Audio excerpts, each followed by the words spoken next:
Hi, Fenix released new model compact tactical flashlight TK11 TAC with 1600 lumens maximum brightness, mode switching ring.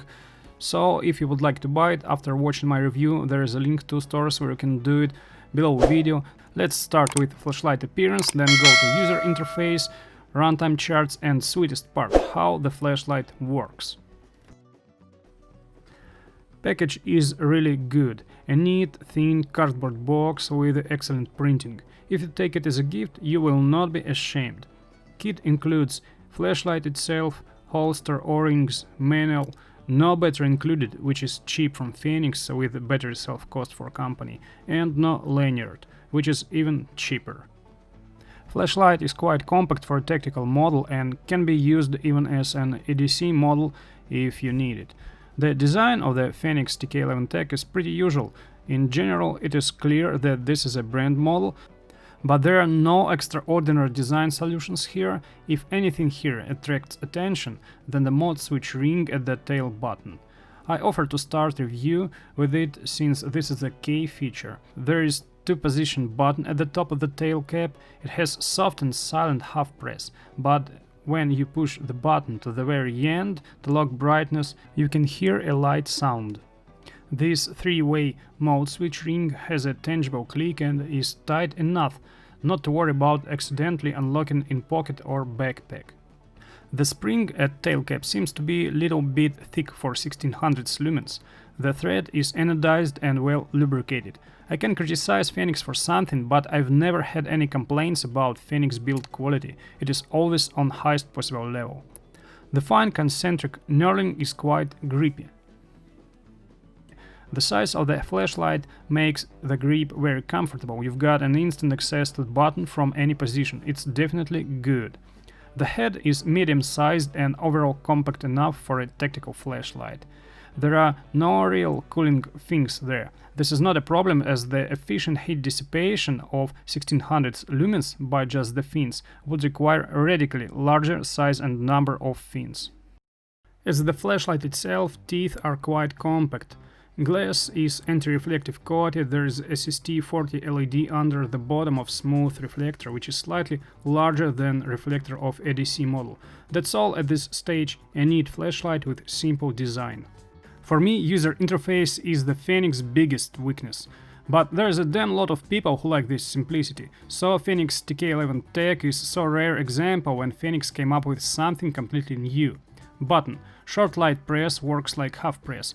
If you push the button, the brightness will be locked in chosen mode. If you hold button pressed for like 1 second, then strobe turns on. There is a modes memory. What I like about mode switching ring is the specific sort of mode memory.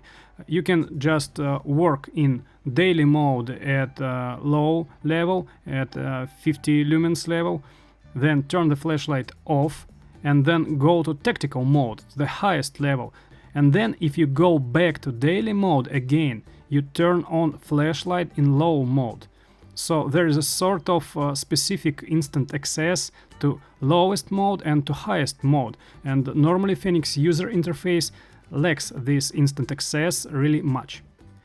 Stabilization is not perfect here, but I must mention that Fenix TK11 TAC has outstanding runtime in high mode, even without cooling, and with some cooling it just keeps high with all its might for a long time. It's obvious that the thermal cutoff threshold is raised quite high here, so just don't abuse this possibility to work in highest level for a long time. And after cooling, maximum brightness restarts at full brightness, so this 1600 lumens is not a useless marketing number from specs which you can achieve only with a fully charged battery. You can also see that thermal regulation keeps brightness almost stabilized when I tested flashlight in room temperature, and when I checked it outdoor, which was a little bit cooler, brightness tended to grow up. What I'm trying to say is that though brightness is not fully stabilized, but Fenix TK11 TAC allows you to get fullest use of maximum brightness for a longest possible time, and I don't remember any rival model which can offer you the same. This is a really strong side of TK11 TAC. But again, well, don't abuse this opportunity, because this is a really good brightness for such compact flashlight. Don't let it get too hot. And what about light itself? Generally, I've got no complaints for light, with the exception of the lack of moonlight or echo, as Fenix names it. I expected some sort of PWM shimmering, but neither pen nor fan test revealed it. Low is quite good to highlight the road in front of you, while mid is a decent level on which you can definitely rely to shine within a radius of about like 50 meters, and high mode covers all the illumination needs within radius of like 150, perhaps 200 meters. And this is time for sweetest part of review, my overall impressions, and just to see how this flashlight works alive. Fenix TK11 TAC is, in my opinion, a sort of model that Fenix fans will like, and this is confirmed by the mass of good feedback from Fenix store. As usually, manufacturer made a reliable flashlight for those who need 3-4 modes with the simplest possible user interface. Mechanical mode switch ring is a key feature of this model. In fact, it proved to be quite convenient, if not for access to the usually daily mode, then certainly for the convenience of the tactical mode. And the button lock is also useful. I don't like that medium mode is not stabilized here, but I must mention that high is awesome long as is, and even longer with some cooling, though again you shouldn't abuse it to prevent overheating. And for me, personally, this is a real advantage of TK11 TAC, no less than this mode switching ring. So, if simplicity and reliability are at the forefront for you, then these are two characteristics that determine, in general, everything that Fenix does.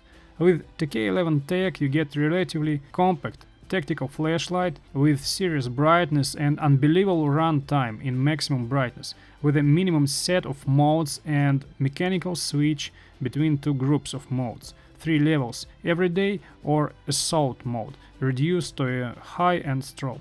Again, I would be surprised if any competitors of TK11 TAC can show such long runtime in maximum brightness, though of course they are better in user interface. What I would like to see in TK11 TAC are full stabilization, of course, probably battery included in kit, and I think that adding lowest mode, echo mode, would be also a good idea, because sometimes you just need really dim light. I hope that after watching my review you've got an idea what to expect from Fenix TK11 TAC. Feel free to share your impressions about TK11 TAC, no matter whether it's negative or positive. Just write down what you like about it or don't like, and the best is if you already have TK11 TAC to share your impressions about this flashlight with other viewers. And I hope you like my review. If so, please support me with a like, and don't forget to subscribe and click bell not to miss new reviews. Bye.